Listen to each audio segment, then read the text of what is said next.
Senhoras e senhores, muito bom dia a todos. Nós daremos início ao terceiro dia de atividades do Congresso Internacional 2018 da Academia Paulista de Direito e teremos agora a mesa número 8, cuja temática será Constituição, Cidadania e Direitos Humanos. A presidência da sessão caberá ao Dr. Newton De Luca, acadêmico titular da cadeira Luiz Barbosa da Gama Cerqueira, professor titular de Direito Comercial da Faculdade de Direito da USP e desembargador federal no Tribunal Regional Federal da Terceira Região.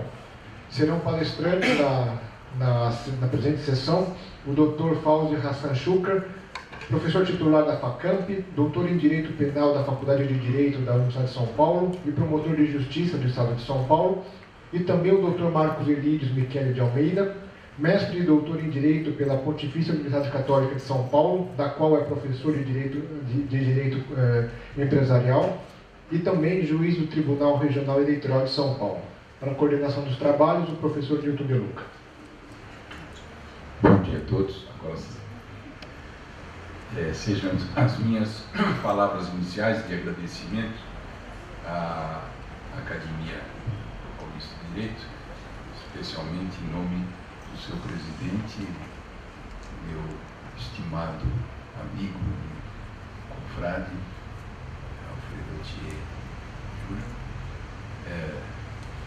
Quero apresentar meu bom dia a todos que estão aqui presentes e também àqueles que nos assistem por intermédio da TV da USP. É uma satisfação imensa estar aqui ao lado tanto do Dr. Fauzi quanto do Dr. Marcos, pessoas a quem eu já conheço de longa data e que sei que muito abrilhantarão este painel de hoje.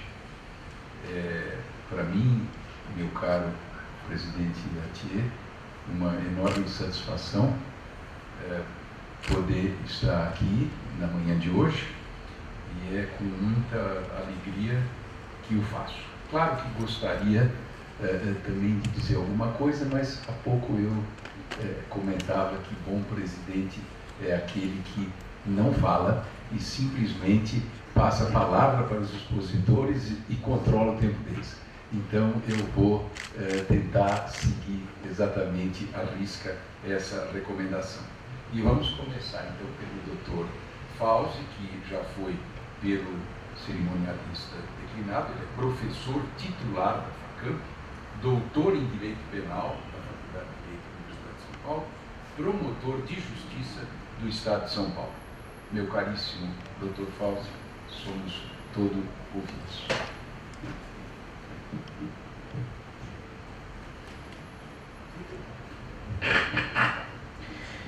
Então, inicialmente, eu gostaria de saudar a presidência da mesa, o Dr. Newton De Luca, que é um símbolo, um espelho para todos nós, que nos honra com a sua trajetória profissional como magistrado e como professor. Saudar o Dr. Marcos, colega de mesa, e particularmente com muita reverência, muita sinceridade, saudar meu estimado e, como eu dizia à frente ali no cerimonial, o meu sempre professor Alfredo Thier Júnior, de quem realmente eu fui professor, fui aluno. Em 1987, é bom que certas datas sejam ditas já.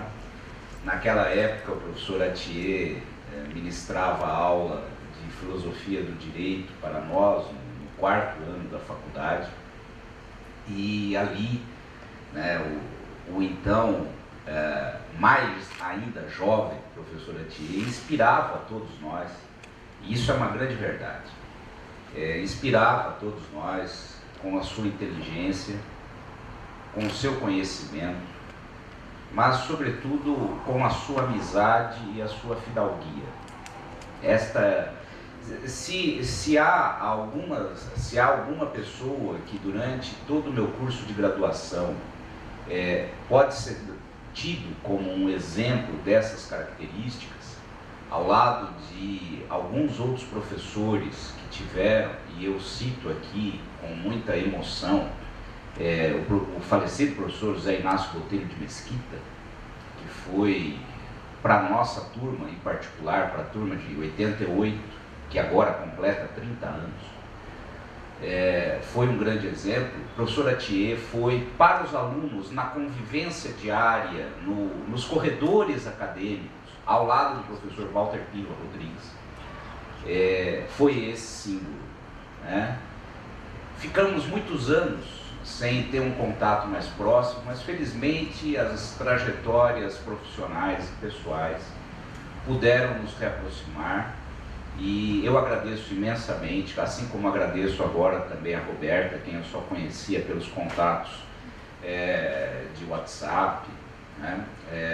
A possibilidade de estar aqui.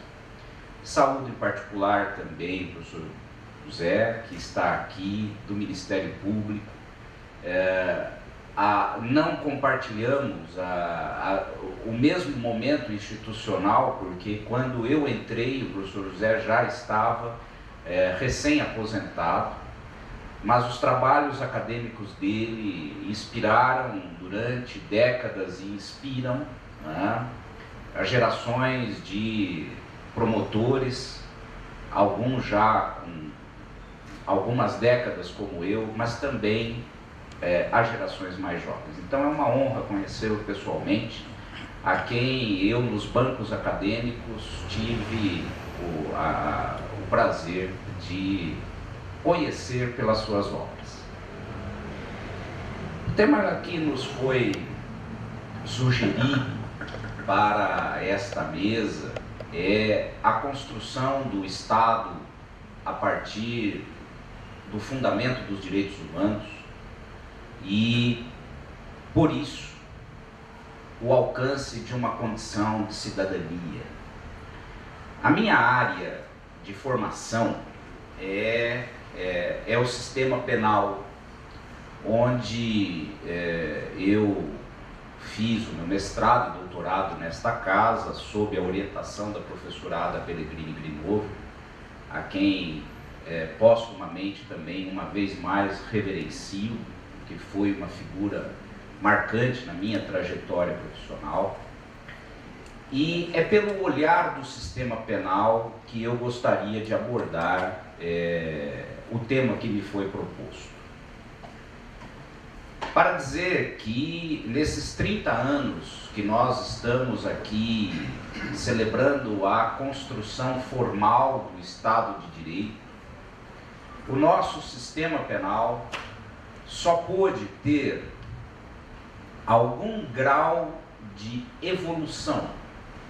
E no sentido da palavra evolução, eu me apego à ideia bobiana de que evolução tem uma íntima ligação com a afirmação e a efetivação de direitos fundamentais. Nós vamos tomar como conceito de evolução esta ideia bobiana para dizer que temos traços evolutivos no sistema penal brasileiro a partir do momento em que, na construção desses 30 anos de Constituição e de Estado de Direito, nós conseguimos compreender que um sistema punitivo, seja de direito material ou de direito processual, penal nesse caso, só pode afirmar-se legitimamente quando ele estiver de uma maneira indissociável atrelado às premissas que orientam a construção dos direitos fundamentais. Esta é, para a minha geração, que quando estava aqui nos bancos de graduação, esta era uma afirmação inconcebível. Esta era uma afirmação inconcebível não apenas pelo momento político que se vivia, e ali em 1984, quando eu entrei nesta faculdade, uma constatação como essa, de que um sistema evolui, um sistema punitivo evolui pelo seu atrelamento aos direitos fundamentais, isso era um discurso inexistente. do ponto de vista político, no caso estritamente brasileiro, pelo momento que passávamos. Nós ainda não havíamos sequer esgotado a luta pela então direta já. E do ponto de vista dogmático, na construção daquilo que se poderia dizer de uma ciência do sistema penal, ou de direito material, ou do processo penal, ou mesmo as abordagens de criminologia, ou mesmo as abordagens de política criminal que nós experimentávamos ao longo de décadas no Brasil, esta afirmação evolutiva não existia. Então, nós fazíamos uma dogmática do sistema penal como, dentro de uma certa, entre aspas, ingenuidade existente no modelo italiano do fascismo. A academia italiana dizia: nós não temos atrelamento, nem temos responsabilidade política com o que está acontecendo neste momento no que diz respeito ao sistema penal, porque nós somos técnicos. Nós fazemos um discurso técnico. Ora, não existe técnica desatrelada de ideologia, não existe técnica que não tenha repercussões políticas. Se eu afirmo no processo penal que eu posso, como em 1984 se podia, processar a revelia a alguém, eu não posso dizer que isto é estritamente um discurso técnico, que isto não tem um viés ideológico, que isto não tem consequências impactantes naquilo que hoje nós denominamos de cidadania. Então,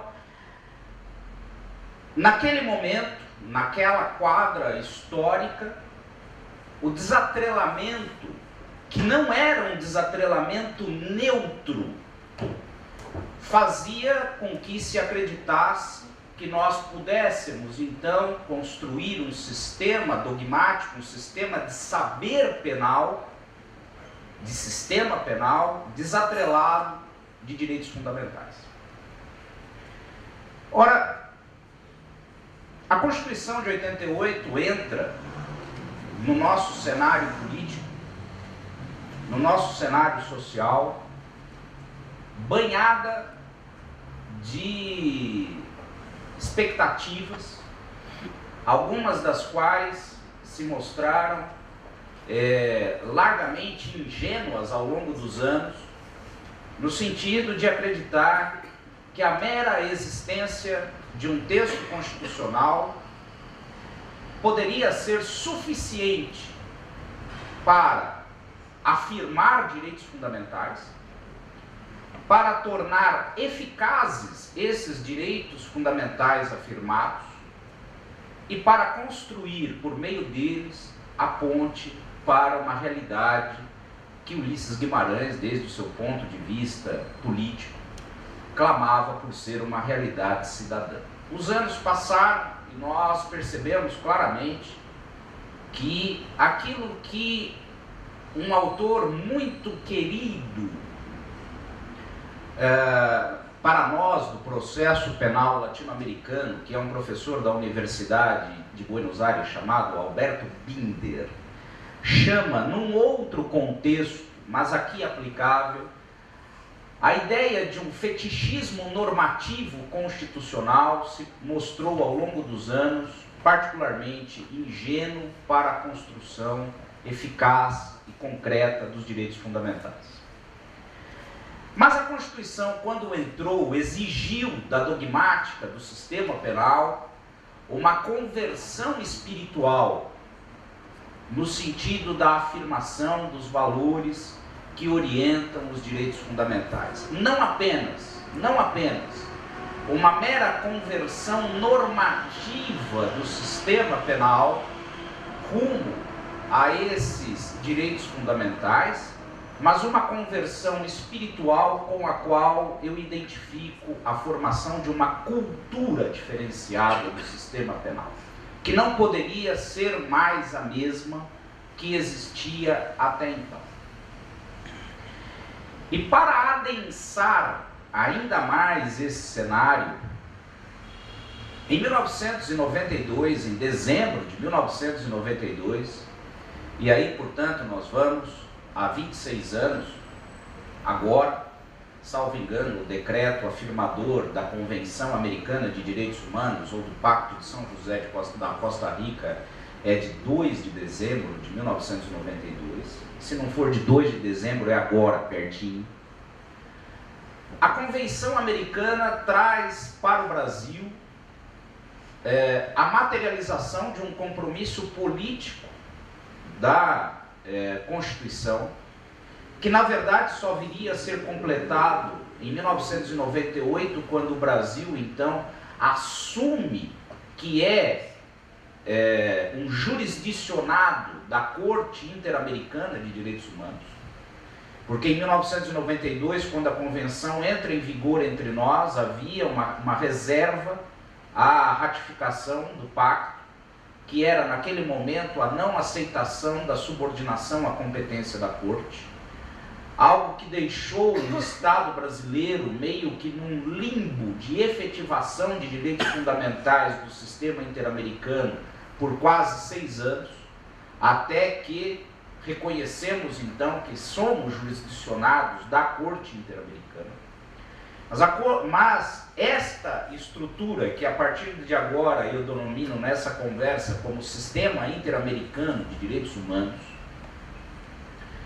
essa estrutura do Sistema Interamericano de Direitos Humanos adensa o compromisso político assumido em 1988, hoje há quase 30 anos, que importa numa revisão cultural, espiritual do sistema penal e uma conversão normativa do sistema penal às bases constitucionais convencionais.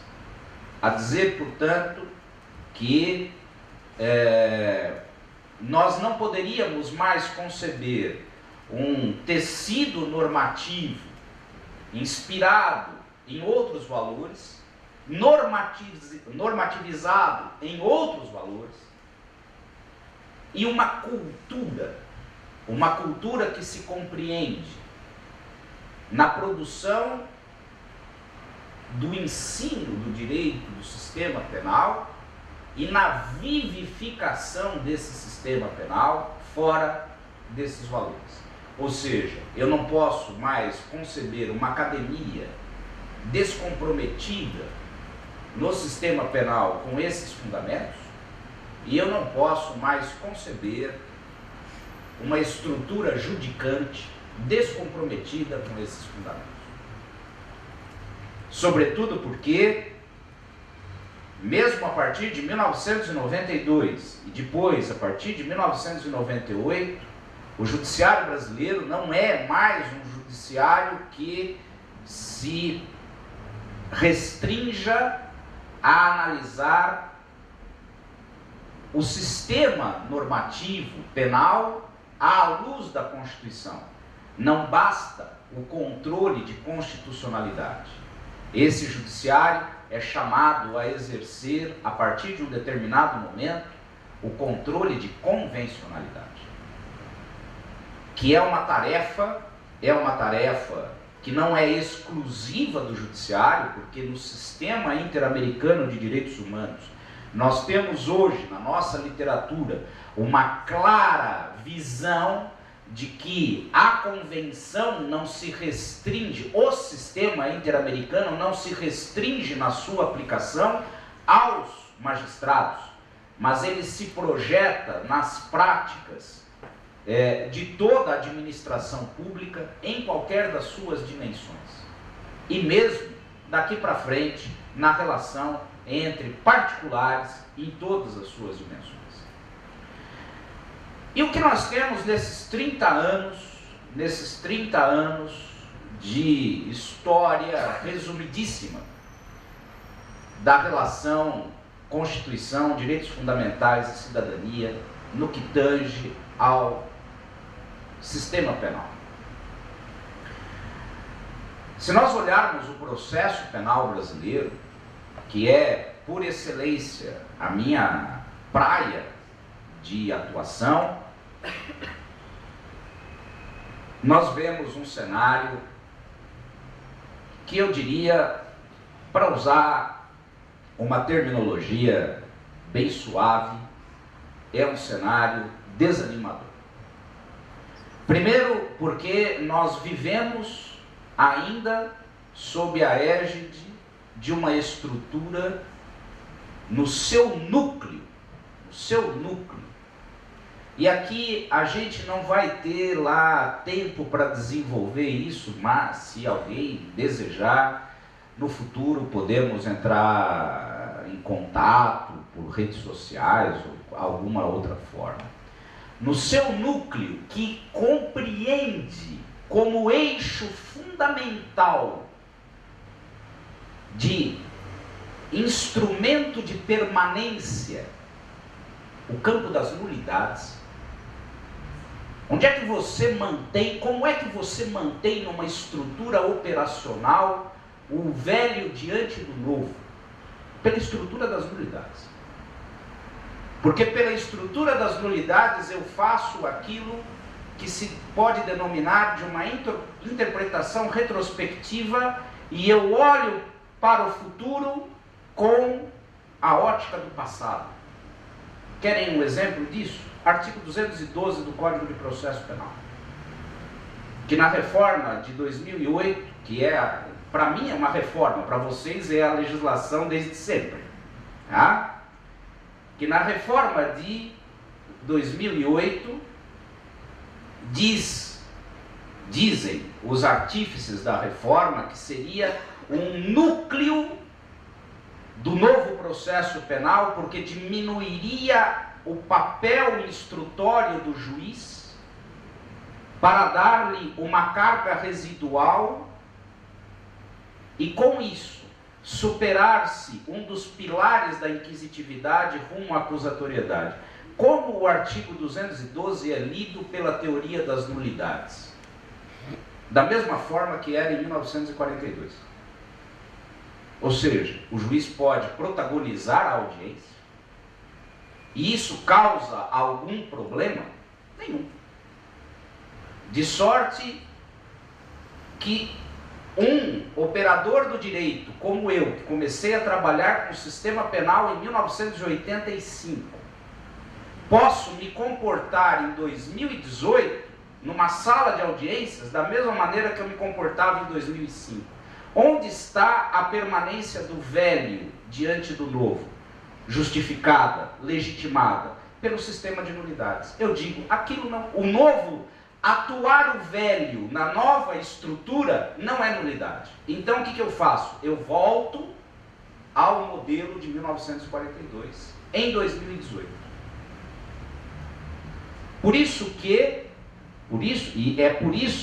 que na verdade nenhuma das reformas parciais do Código de Processo Penal, tampouco a reforma global do Código de Processo Penal, que está há quase 10 anos no Congresso Nacional, não muda uma vírgula do sistema de nulidades. E com isso se mantém uma lógica que não é a lógica constitucional convencional diante da realidade de 30 anos de Constituição e 26 de Convenção Americana do Processo Penal, da Constituição no processo penal. Qual é o resultado prático disso? O resultado prático disso é que, por exemplo, nós continuamos achando que esta coisa chamada execução provisória da sentença penal existe e é constitucional. Por exemplo. E como isso se constrói com resultados práticos?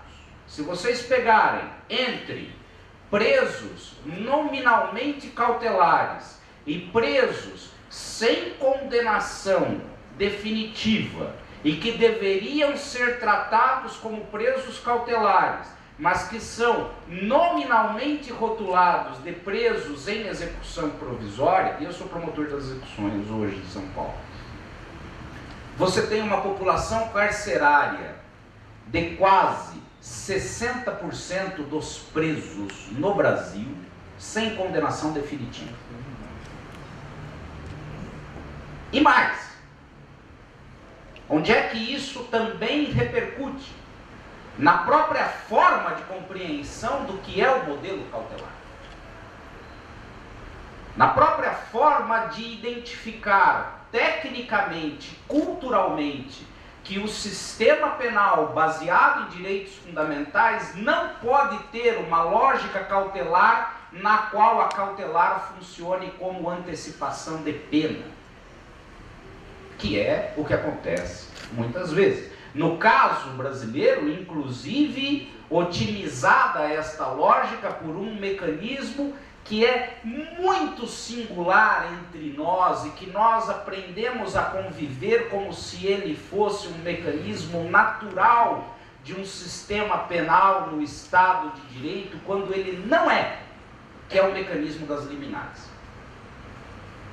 Liminares que se perpetuam como se fossem decisões definitivas e satisfazem como se fossem decisões definitivas resultados exaurientes de direito material. Quando, por exemplo, eu deixo alguém preso por um tempo superior àquele que é a própria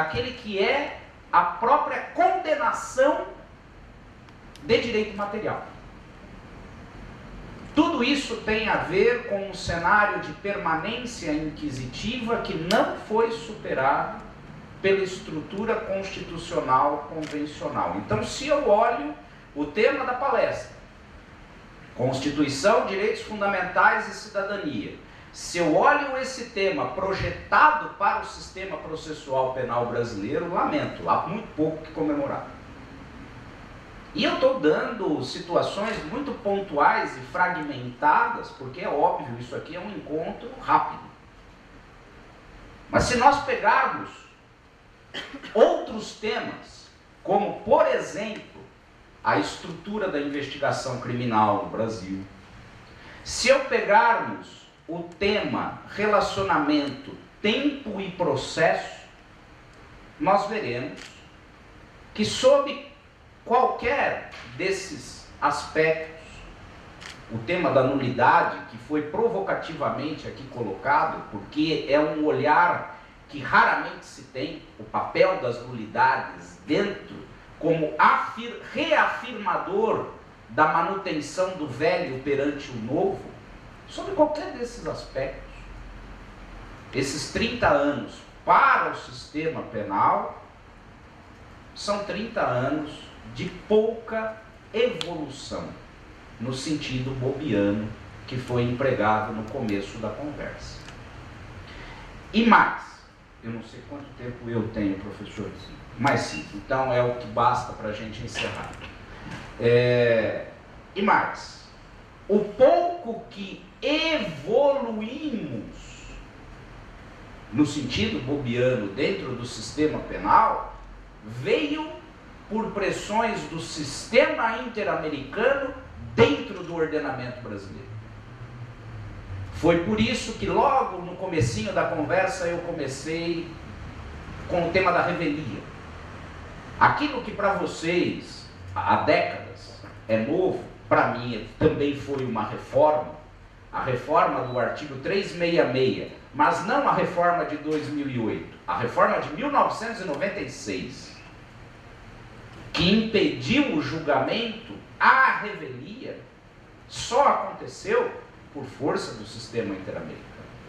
E em 2008 nós retrocedemos esse sistema quando criamos algo que é absolutamente contrário ao sistema interamericano, que é a citação por hora certa no processo penal, que não se sustenta diante da lógica e da normatividade explícita do Pacto de São José da Costa Rica.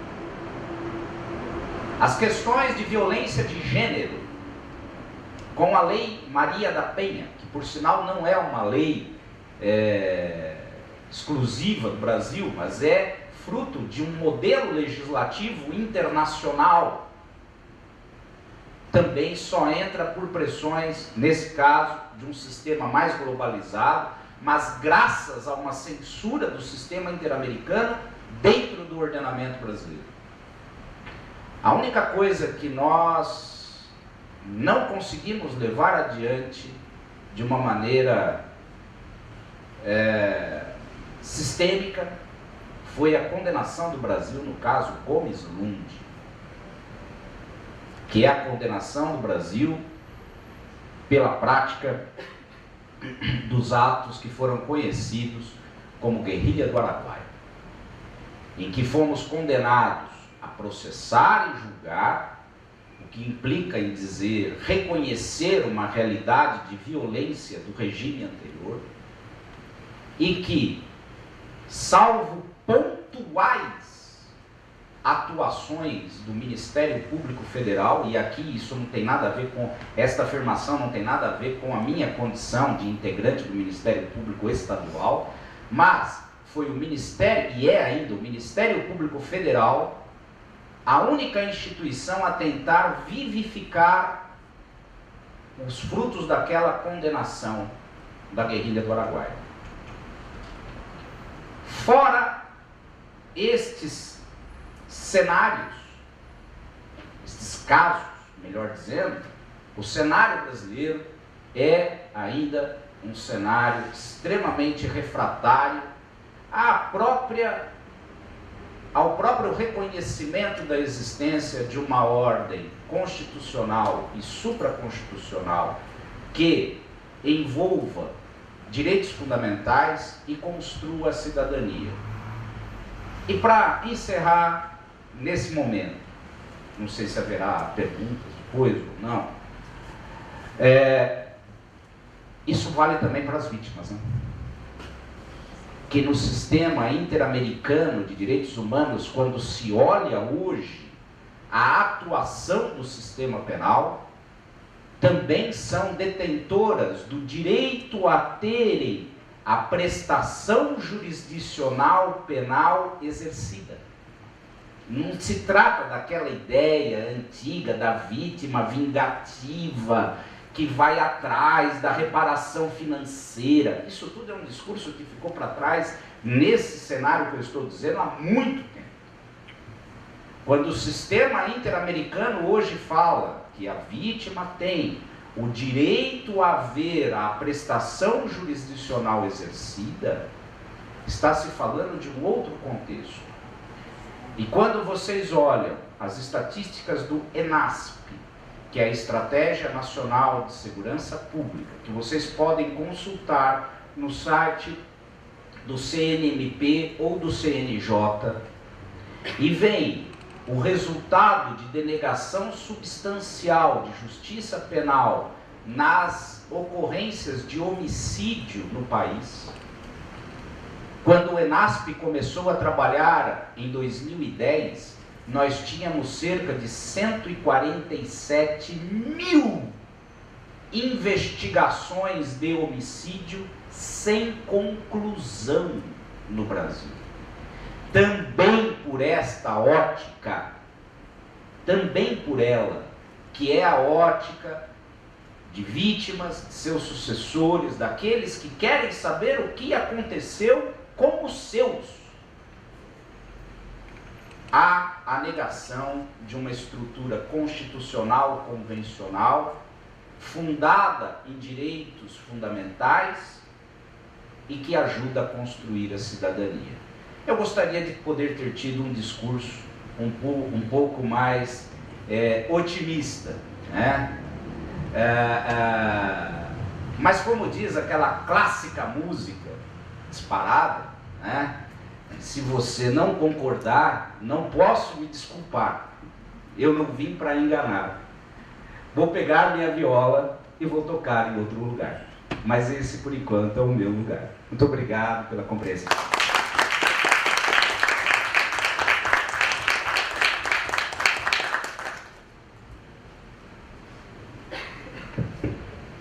obrigado, meu caríssimo Dr. Fauzi. Em meu nome pessoal e no da Academia Paulista de Direito, os nossos mais sinceros agradecimentos pela sua maravilhosa contribuição neste painel. Quero registrar a presença de um confrade, professor Chueri, que acabou de ingressar no recinto e que fará a exposição no próximo painel, né? Uma satisfação, professor. Realmente a exposição do professor Fauzi foi claríssima, mostrou as nossas assimetrias, as nossas insuficiências, trouxe aquela lição inolvidável de Bobbio, né, do que vem a ser a evolução. Eu gosto muito, professor Fauzi, de citar o Bobbio em numerosas passagens. Uma das que mais eu gosto, que está no De Senectute, né, que foi depois traduzido como O Tempo de Memória.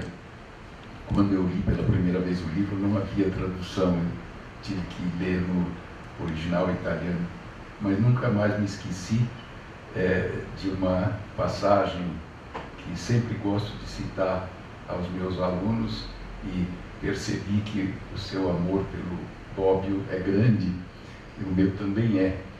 Ele dizia: da observação da irredutibilidade das crenças últimas, aprendi a maior lição da minha vida. Aprendi a respeitar as ideias alheias, a deter-me diante do segredo de cada consciência, a compreender antes de discutir, a discutir antes de condenar. E já que estou aberto a fazer confissões, faço mais uma ainda, mesmo sendo supérflua. Eu detesto os fanáticos com todas as minhas forças. Essa passagem de Bobbio me parece lapidar e para ser invocada e repetida nos tempos atuais. A exposição do professor Fauzi me reconfortou também, porque eu sempre me senti incomodado. Claro, minha área é direito comercial, é direito do consumidor, mas qual é o aluno que não se apaixona logo nos primeiros anos pelo direito penal, né? E eu também, no início, fui. Depois, esse meu amor foi se tornando uma espécie de amor platônico, porque a gente começa a perceber que a realidade não é bem aquela que nós estávamos usufruindo nos livros. Enfim, agradeço mais uma vez pela brilhante exposição, e agora eu vou passar a palavra para o professor Marcos Elídios. Devo fazer a confissão de que é um querido amigo de longa data, eu o conheci, posso falar isso, né, Marcos? Como meu aluno na pós-graduação da Pontifícia Universidade de São Paulo. Eu tanto lecionava aqui nesta casa, sempre lecionei, já são 46 anos de magistério nessa casa, mas fui também um filho da PUC, né? Também eu lecionei por 8 anos, mais ou menos, na Pontifícia Universidade Católica de São Paulo. É com grande prazer, meu caro professor, Dr. Marcos Elídios, que me passo neste momento a palavra, na certeza de que nós vamos continuar com uma manhã maravilhosa de ensinamentos. Com a palavra. Então, bom dia a todos. Primeiramente, eu gostaria de fazer um agradecimento à Academia Paulista de Direito, na figura do presidente, Oratier, e dizer já de pronto que me sinto muito honrado de estar aqui, dividindo a mesa com essas pessoas queridas. O presidente está na mesa, o professor Newton de Luca, o promotor Fauzi, que nos brilhantou agora com esta palestra, com esses ensinamentos. E faço, já que antes de ingressar no meu tema, algumas pequenas considerações, né? Primeiro, dizer a grata satisfação de encontrar o professor Newton de Luca, Como disse, a nossa amizade é muito longa e a minha admiração pelo professor Newton também é muito grande, até porque somos da mesma área acadêmica, né? Também sou professor de Direito Empresarial da PUC de São Paulo. E o professor Newton fez parte muito integrante da minha vida acadêmica. Participou do meu concurso de ingresso na carreira acadêmica da PUC como professor assistente mestre. Depois participou da minha banca de doutorado. E também participou depois da minha banca como membro do pós-graduação, do mestrado e doutorado, onde pela primeira vez na história da PUC, esse concurso foi diferente. E normalmente o concurso para ingresso da PUC de São Paulo de mestrado era realizado por 2 professores titulares da casa e um de fora.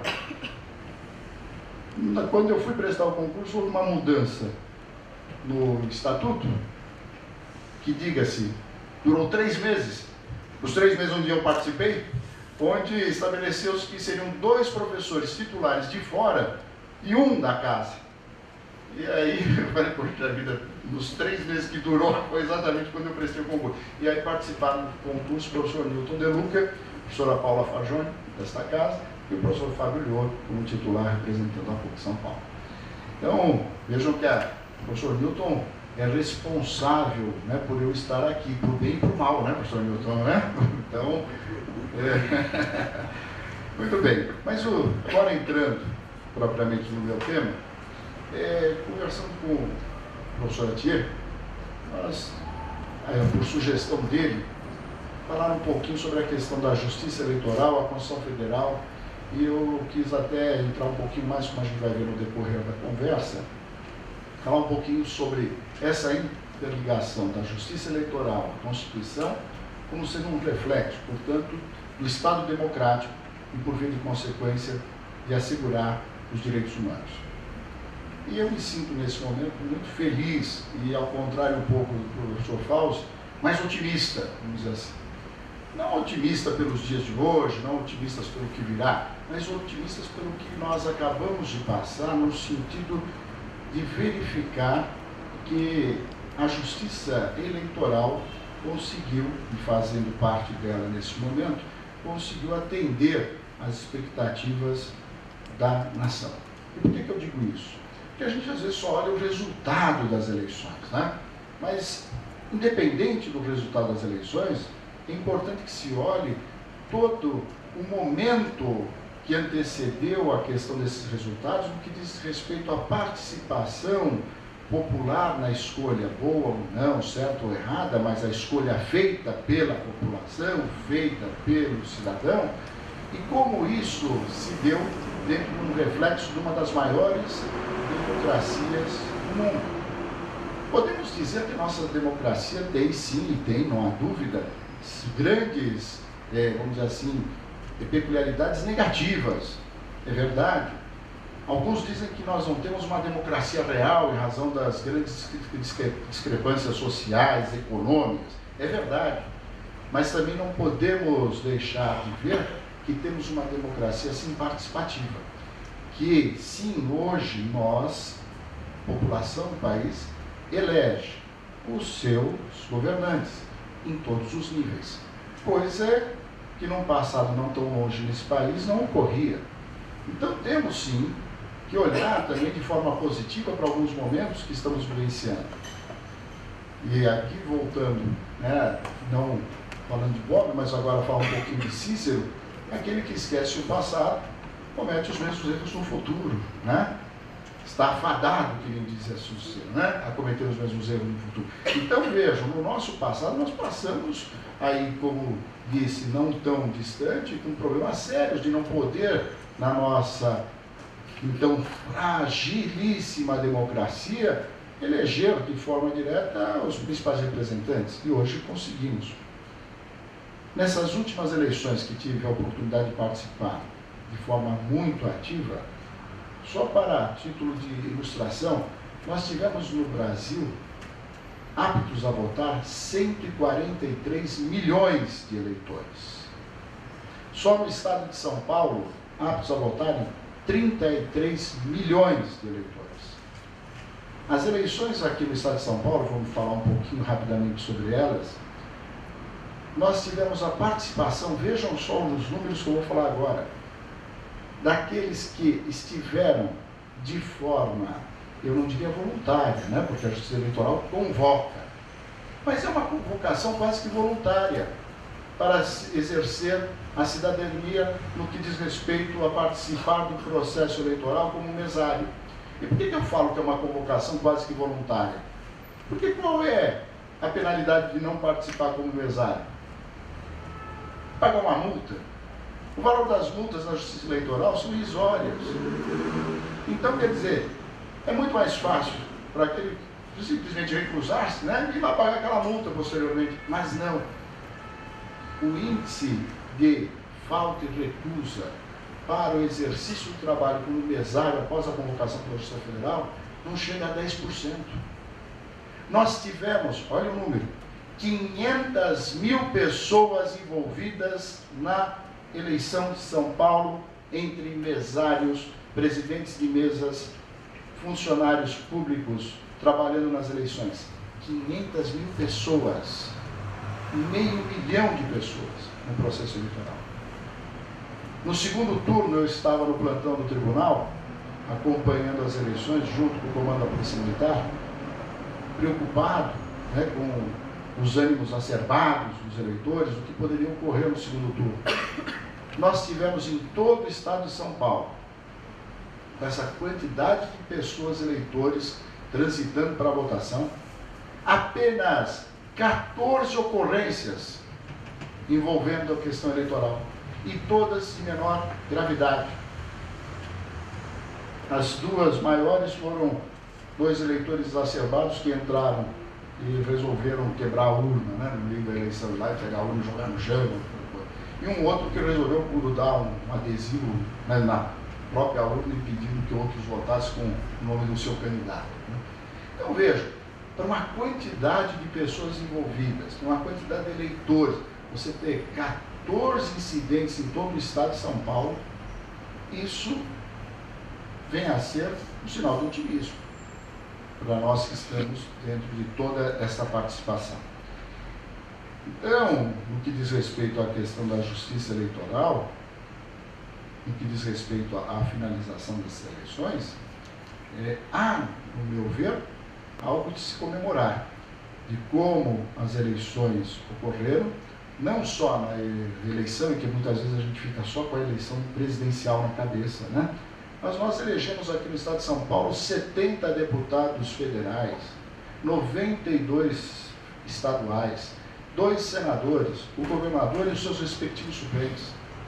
Estamos agora fazendo um trabalho até dia 15 agora, estamos tendo sessão todos os dias no tribunal, porque nós temos que julgar as contas dos candidatos eleitos até dia 15, para que eles possam ser diplomados dia 18, para que possam vir a tomar posse no dia 1º. Então, sessão diária, inclusive hoje, estou faltando a sessão, será à tarde, mas o meu substituto está lá, o substituto estará presente para poder fazer o julgamento dessas prestações de contas.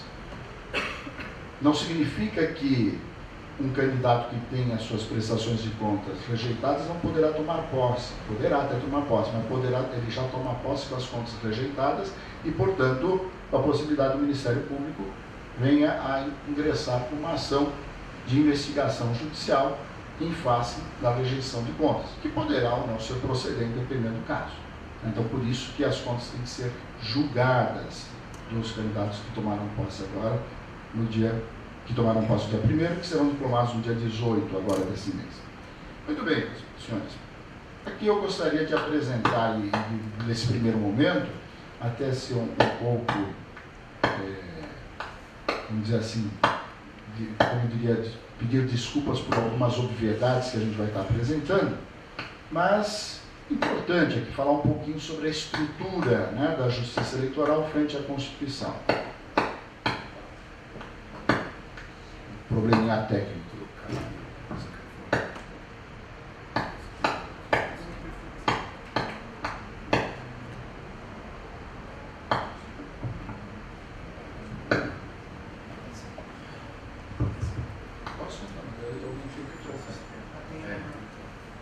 Parou. Acho que não era o microfone, não. Eu também estou achando que ele parou. Vamos lá, vamos ver se a gente continua. Então, no que diz respeito à estrutura da justiça eleitoral, no que diz respeito à Constituição Federal. Então, eu coloco aí. A Justiça Eleitoral ela tem uma previsão constitucional. Já de cara chama a atenção de vocês que o Brasil é o único país do mundo que coloca a Justiça Eleitoral, né, dentro da sua Constituição. Isso vem a ser um ponto interessante e curioso, porque na maioria dos países a justiça eleitoral ela é decorrente do próprio judiciário. A escolha da nossa Constituição, entretanto, foi diversa. Ela quis colocar em questão a nível constitucional, ou em nível constitucional, melhor dizendo, a questão da justiça eleitoral. Portanto, ela está prevista aí no artigo 92 como fazendo parte da estrutura do Poder Judiciário. Então, faz parte da estrutura aí do Poder Judiciário, no artigo 92, inciso 5º da Constituição, os tribunais e os juízes eleitorais, né, como sendo órgãos aí do próprio Poder Judiciário. O artigo 118 da Constituição, então, ele estabelece quais são os órgãos da própria Justiça Eleitoral. E por isso que eu disse algumas obviedades, mas para que a gente tenha agora, de forma completa, essa estrutura na nossa mente, né? A Justiça Eleitoral, então, ela tem o Tribunal Superior Eleitoral, o TSE, faz parte dela também os tribunais regionais eleitorais, os juízes eleitorais e as juntas eleitorais. E o interessante, que nós vamos falar um pouquinho, é como se dá a composição desses órgãos, né? Então, esse é um fato interessante que muitas vezes passa despercebido por nós no dia a dia. Nós lembrando, a composição do TSE é de 7 ministros, e são 7 ministros que têm um mandato, na realidade, temporário de 2 anos, onde permanecerão à frente do Tribunal Superior Eleitoral. E será composto lá de 3 ministros do próprio Supremo Tribunal Federal, 2 ministros do STJ e 2 ministros indicados em lista sextupla pelo Supremo Tribunal e escolhidos pelo Presidente da República. Então, o próprio Supremo vai escolher dentre os seus 11 ministros, 3 que farão parte do TSE. O mesmo ocorrendo no STJ. Será feita uma eleição e o STJ escolherá dentre os seus membros 2 ministros do STJ que irão compor o Tribunal Superior Eleitoral.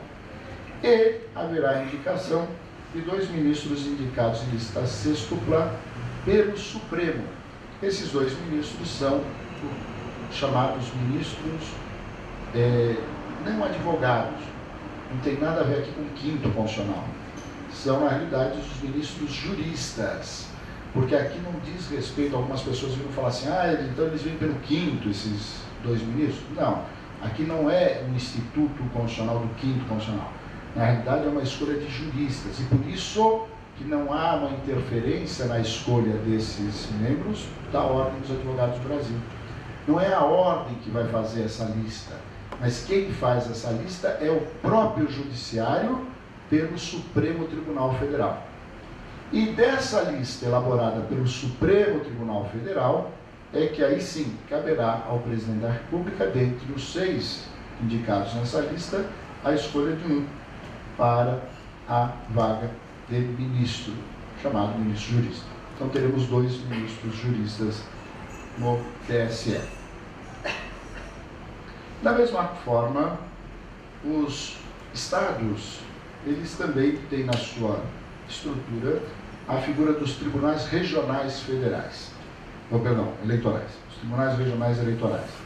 Esses tribunais regionais eleitorais têm uma composição também de 7 membros, 2 desembargadores escolhidos pelos seus membros do Tribunal de Justiça do Estado, depois 2 juízes de direito, também escolhidos pelo Tribunal de Justiça, um desembargador ou um juiz federal escolhido pelo Tribunal Regional Federal e 2 também membros juristas escolhidos em lista sextupla pelo Tribunal de Justiça e depois nomeados pelo Presidente da República.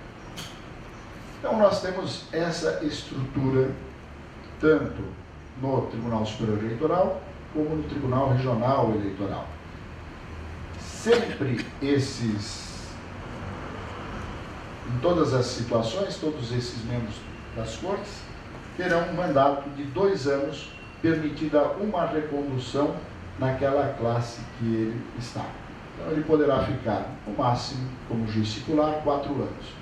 Um ministro também poderá ficar, no máximo, 4 anos, né? E assim por diante.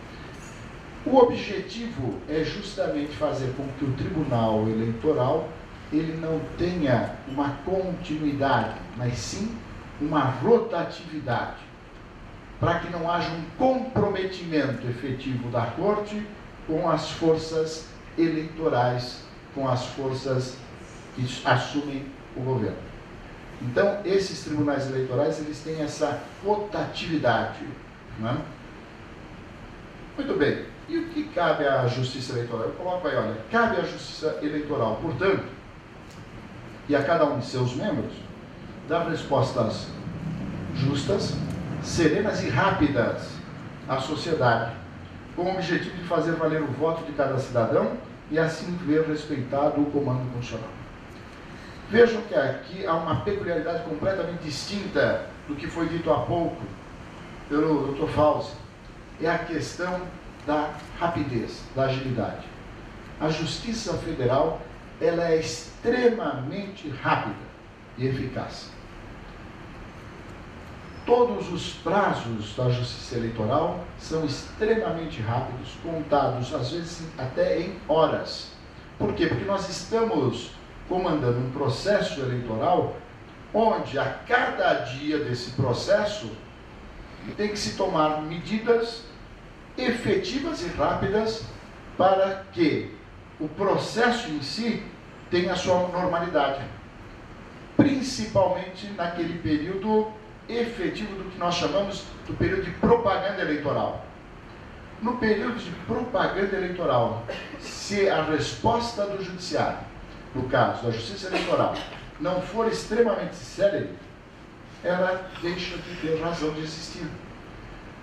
Nós nos deparamos esse ano, né, e vocês acompanharam muito pela imprensa, com um fenômeno até então desconhecido, as chamadas fake news.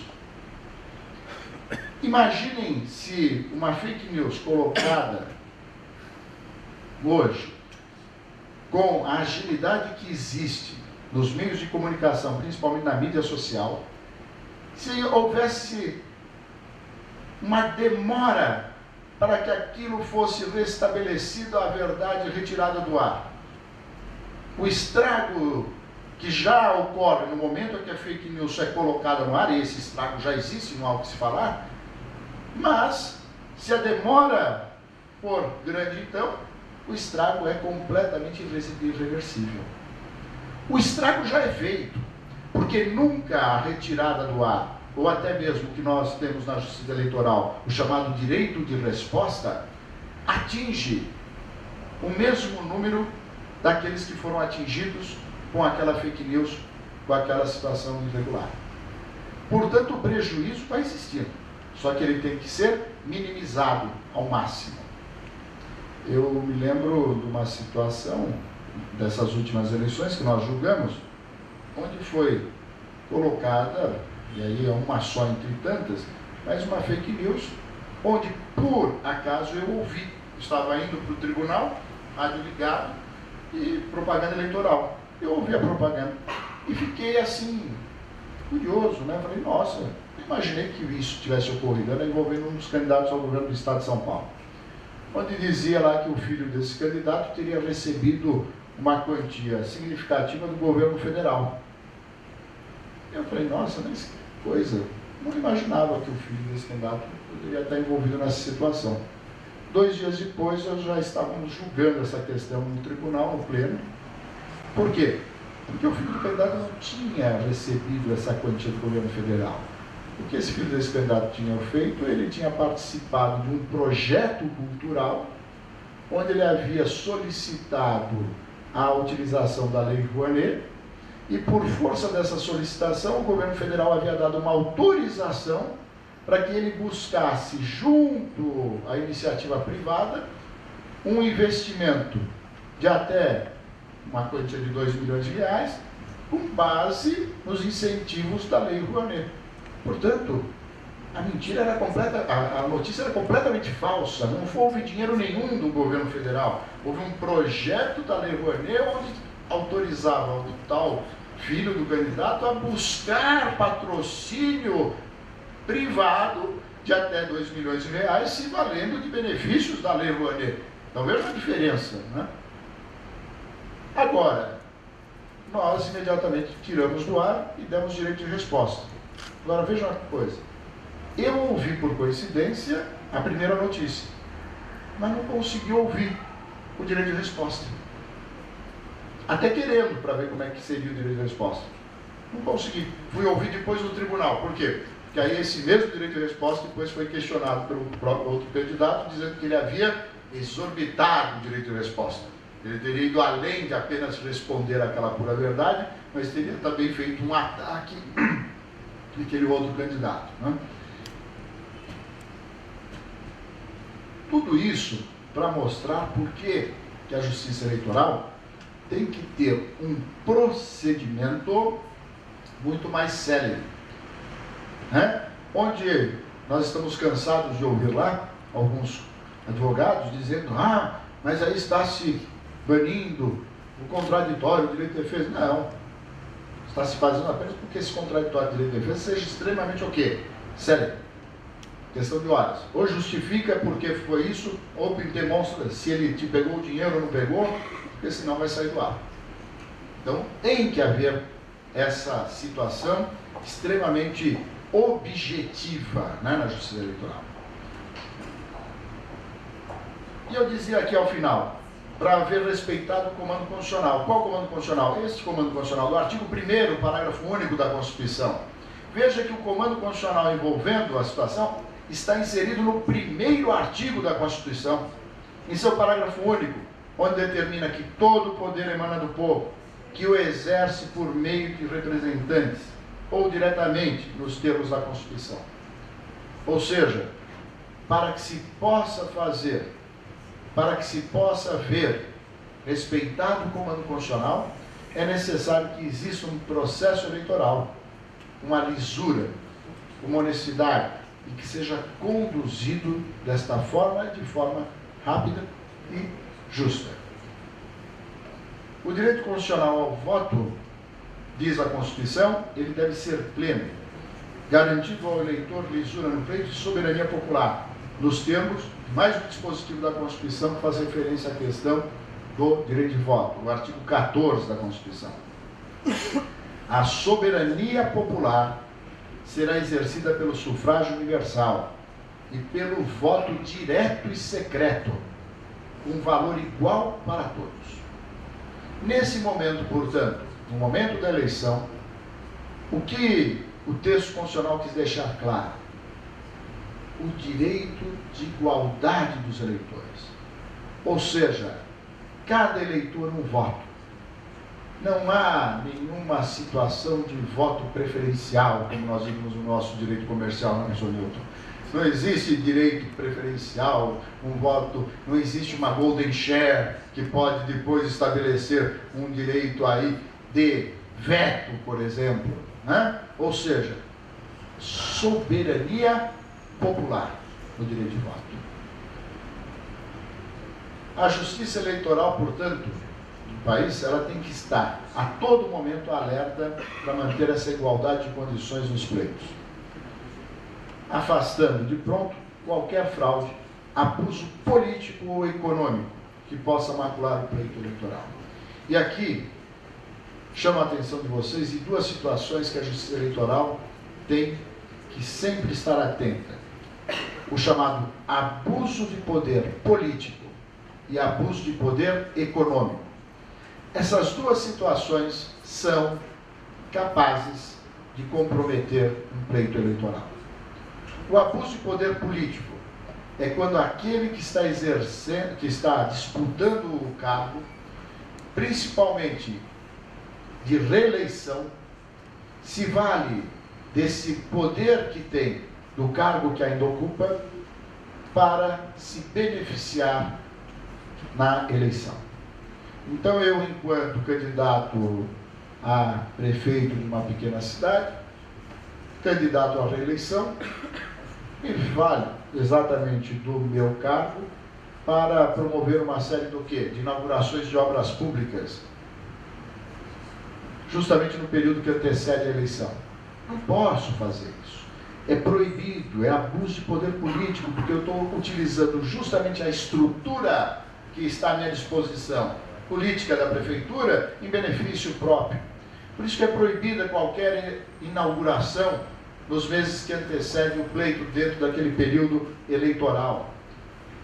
É proibido que se faça qualquer tipo de menção ao nome do candidato nos sites institucionais de governo no período que antecede a eleição.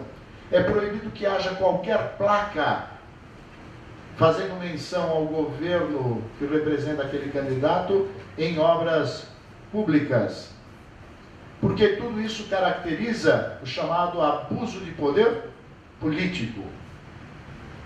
E o abuso de poder político, quando praticado, implica no chamado 30A do Código Eleitoral, ou seja, perda do mandato, cassação do mandato. E o abuso de poder econômico é a situação onde o candidato ele quebra justamente o equilíbrio por força econômica, quando utiliza dinheiro de forma abusiva, fazendo a quebra do equilíbrio entre os candidatos. Ué, mas isso não ocorre? Não tem candidato que tem mais dinheiro na campanha do que outro? Tem. E isso não é abusividade econômica. A abusividade econômica é quando eu utilizo esse dinheiro sem demonstrar a origem lícita desse dinheiro. Quando eu uso um dinheiro de forma abusiva. Nós tivemos aqui, e outra informação que vocês não sabem, que nós estamos em fase justamente de investigação na Justiça Eleitoral. Só no estado de São Paulo já foram identificados pelo COAF 70 candidatos que receberam doação em dinheiro, 70 e poucos candidatos que receberam doação em dinheiro, e em volumes significativos, onde o doador não entrega a declaração nos últimos 2 anos, onde o doador faz parte dos programas sociais de prefeituras ou de governo federal, onde o doador está na lista de desempregados. Nós temos um caso específico de uma doadora em São Paulo, acabei de julgar esse caso semana passada, mas ainda há um pedido de vista, onde eu cacei o candidato, onde o candidato recebe de uma pessoa física doadora o valor. Só para vocês terem uma ideia, essa doadora foi considerada a doadora pessoa física que fez a maior doação do estado de São Paulo, enquanto pessoa física. Ela tem a idade de 84 anos, então poderia se pensar uma pessoa muito rica, né? Está lá, tranquila, quer participar. Entretanto, ela recebe uma pensão do INSS no valor de R$ 2.200. Ela não apresentou declaração de imposto de renda nos últimos 3 anos. E só para esse candidato a doação atingiu valores de mais de R$ 400 mil. De onde veio esse dinheiro? Qual a origem? Ela foi ouvida em juízo. Limitou-se a dizer, não sei de nada. Não sei. A ponto que o juiz de primeira instância, em um determinado momento, virou e falou, olha, deixo de fazer perguntas porque ela simplesmente afirma que não sabe de nada. Ora, qual é a origem desse dinheiro? Esse dinheiro pode ser considerado de origem lícita se a pessoa que doou os 400 mil não sabe sequer de onde veio o dinheiro, ela não tem comprovação de nenhum rendimento que possa fazer com que ela tenha. E como que um candidato recebe este valor, que corresponde no total dos valores recebidos na sua campanha, algo em torno de mais de 30%, 20 e poucos por cento, e não se preocupa sequer em perguntar, Quem é essa doadora que está me dando 20 e tantos por cento do total que eu estou recebendo na minha campanha? Quero conhecê-la. Quero saber pelo menos quem é essa pessoa para agradecê-la. E o candidato diz, eu não sei quem é, nem me preocupei. Ora, então, essas situações, a Justiça Eleitoral tem estado extremamente atenta.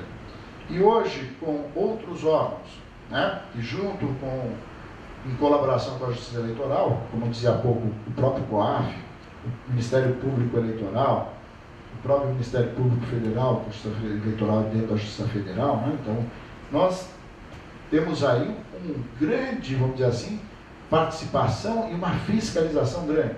Além disso, a fiscalização popular. Eu agora estou para julgar uma prestação de contas de um candidato eleito, onde o Ministério Público agora junta na prestação de contas um dossiê preparado por uma pessoa, por um cidadão, que é óbvio deve ter algum interesse, mas preparou, onde ele verificou passo a passo todas as investidas do candidato que ele está lá impugnando e coloca lá, olha, o candidato ele fez uma viagem ao interior utilizando um avião que saiu do Campo de Marte, assim assado no dia tal. Ele foi para Ribeirão Preto, assim assado com esse avião. Na prestação de contas, não está declarado, porque a prestação de contas ela é pública. Todos vocês podem ter acesso a essa prestação de contas, inclusive pela internet. Então ele fez a confrontação. Então ele foi, essa viagem não está lá declarada. Como é que ele utilizou esse avião? Quem pagou esse avião para esse candidato? Aí depois ele põe lá, no dia tal, esse mesmo candidato utiliza-se um outro avião para fazer assim assado. Prefixo do avião tal. Não está na prestação de contas. Quem pagou este avião para o candidato? Porque se ele usou, tinha que ter sido, ou ele tem que declarar de onde veio. Então, esse cidadão, por qualquer interesse, na realidade ele faz parte de uma ONG que está fazendo esse tipo de trabalho, ele apresentou um relatório com mais de 40 páginas para o Ministério Público. E agora o Ministério Público foi lá e entrou com isso lá na representação que nós estamos julgando e atravessou essa petição. O que me forçou agora a fazer o quê? A mandar para o nosso setor, que faz a confrontação, e intimar o candidato para que ele preste os esclarecimentos. Não que nessa fase ele possa ser cassado, que não é o momento, mas isso poderá fazer com que a prestação de contas seja julgada irregular e que dê fundamento para que o Ministério Público entre com a AIS com base no 30A para a cassação. Então, o que a gente está mostrando aqui? Que a Justiça Eleitoral, ela, nos dias de hoje, com a questão da participação popular e com essas ferramentas novas, principalmente que foram introduzidas para esse último pleito do processo eletrônico e da transparência, no sentido das contas estarem a acesso de qualquer um pela internet, faz com que a própria fiscalização seja extremamente maior, aumentando, portanto, o quê? A questão da cidadania, que reflete justamente no quê? Na possibilidade, portanto, de um exercício mais pleno da democracia. Estamos acabando? Então, só aqui, colocando por último as palavras do professor Meirelles Teixeira, professor de Direito Constitucional da década de 50, lá da Pontifícia Universidade Católica, e ele faz a seguinte ponderação no que diz respeito à utilização do voto. Ele diz lá, o sufrágio livre, sincero, honesto, racional, tão amplo quanto permitem a razão e as circunstâncias históricas, é condição indispensável e selo-á sempre a existência das democracias, pois só por meio dele poderá realizar-se o governo do povo, pelo povo e para o povo. Somente através dele poderá exercer-se em sua autêntica majestade a soberania nacional, aquele direito que a cada povo assiste de determinar os seus próprios destinos. Então, senhores, aqui uma palavra de fé, né? na Justiça Eleitoral. No que diz respeito à questão de estarmos atentos a essas discrepâncias que possam ocorrer no processo eleitoral, e o agradecimento à academia por poder estar aqui com vocês nessa manhã. Muito obrigado.